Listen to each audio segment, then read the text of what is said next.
बड़े ही धर्मप्राण राजा थे। मां भगवती के बड़े उपासक थे। उस जगत जननी से इतनी आशा रखते थे, इतना भाव उनकी हृदय के अंदर था कि प्रत्येक सांस में वो भगवती माता का नाम जपते थे। घर में किसी चीज की कोई कमी नहीं थी। एक राजा के यहाँ किसी चीज की कमी थोड़ी होती, लेकिन जो सबसे बड़ी कमी थी वो ये कि राजा के घर कोई सुल्तान नहीं थी। रात दिन भगवती माता से विनती करते थे, हे माँ, कब मेरा मनोरथ पूर्ण होगा, कब मेरी मुराद पूरी होगी मैया। और भगवती माता से रात दिन बस एक ही फरियाद थी, क्या आप सब मिलकर के गाइए।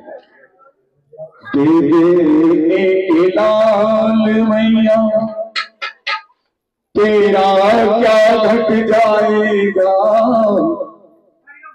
तेरे लाल मैया तेरा क्या घट जाएगा, तेरे लाल मैया तेरा क्या घट जाएगा।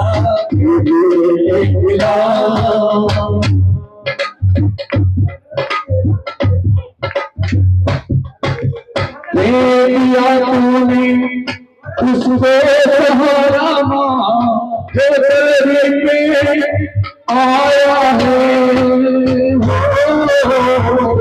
दिया तूने उसको सहारा माँ जो तेरे पे आया है।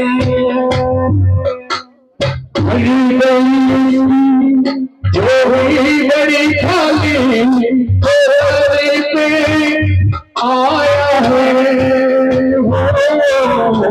देने से अरे मुझको देने से खजाना कम नहीं हो जाएगा, मुझको देने से खजाना कम नहीं हो जाएगा। तेरे खजाने में कोई कमी नहीं आएगी। ये तीन लोग की संपदा, समस्त ब्रह्मांड की संपत्ति जिसके इशारों पर बनती और नष्ट होती है। हे माँ, ऐसी कौन सी खुदा, ऐसी कौन सी गलती मुझसे हुई जो आज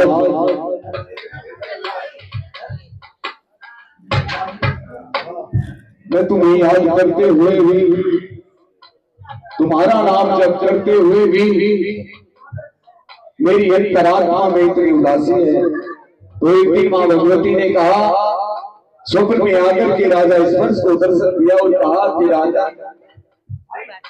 मैं तुझे वरदान देती हूँ कि तेरे घर एक नहीं बल्कि दो दो कन्याओं का जन्म होगा। तो ये जय जय माता की, जय माता की शब्द का उच्चारण सब अपनी जीवा से करते रहेंगे, अपनी जीवा को काउंट कर पाएंगे। और जैसे ही मां भगवती ने राजा स्पर्श को सूत्र में कहा कि राजा तेरे घर एक नहीं बल्कि दो दो कन्याओं का जन्म होगा, और ये कह करके मां भगवती अंतर्ध्यान हो गई। मां भगवती के कथनानुसार वो समय आया कि जब राजा स्पर्श में यहाँ एक सुंदर सी कन्या का जन्म हुआ। तो ये जय माता दी, क्या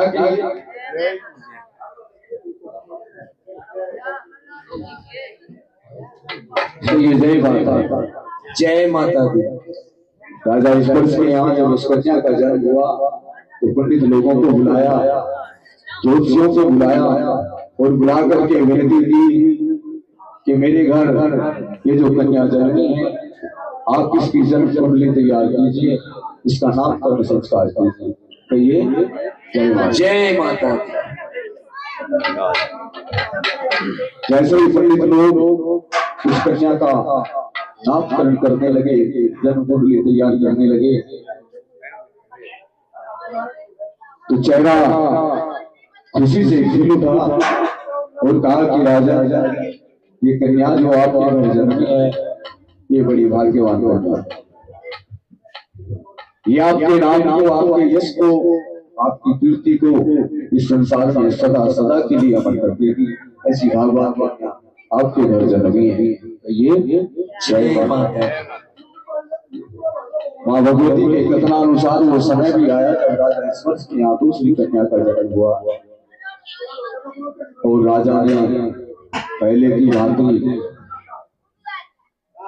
पंडित लोगों को बुलाया, दरबारियों को बुलाया और बुला करके उन्हें आग्रह किया कि आप मेरी इस दूसरी कन्या की भी जन्म कुंडली तैयार करें। जैसे ही पंडित लोग उस दूसरी कन्या की जन्म कुंडली तैयार करने लगे, उसका नामकरण करने लगे, तो पहले की भांति हंसी खुशी नहीं थी, बल्कि चेहरे पे उदासी था। राजा स्पर्श ने इस उदासी का कारण पूछा कि गुरुदेव आप ऐसे मुंह लटका करके क्यों बैठ गए, आखिर क्या बात है? तो पंडित लोग बोले कि राजा अगर सुनना चाहते हो तो हम आपको पूरे वृत्तांत से इस कथा को सुनाते हैं। तो ये जय माता जय पंडित लोग कहने लगे कि राजा ये कन्याएं जो दूसरी कन्याओं के घर जन्मी है छोटे वाली, आप एक काम कीजिए, आप इस कन्या का वध करवा दो। जैसे ही राजा स्पर्श को ये सब सुनाई दिया कि कन्या का वध करवा दिया जाए, तो उनके अंतःकरण में जैसे मानो ज्वालामुखी फट गया।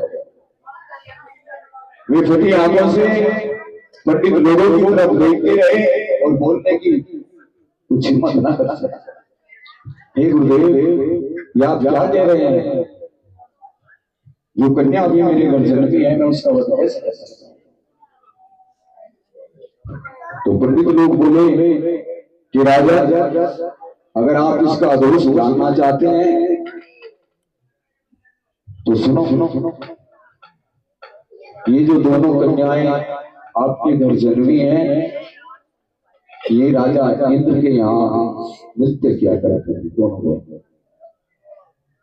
एक दिन इनके मन में एक भाव आया, विचार आया कि क्यों ना जाकर के व्रत मंडल पर देखा जाए, इस नृत्य लोक में लोग कैसे आनंद के साथ रहते हैं, किस वैभव के साथ रहते हैं। तो दोनों बहनों ने इस व्रत मंडल पर जन्म लिया कि ये जय जय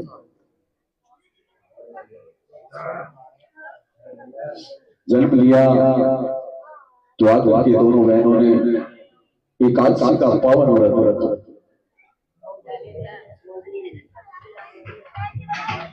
अच्छा, आप में से जो ने एकादशी का व्रत रखते हैं, एक बार हाथ उठा सकते हैं क्या?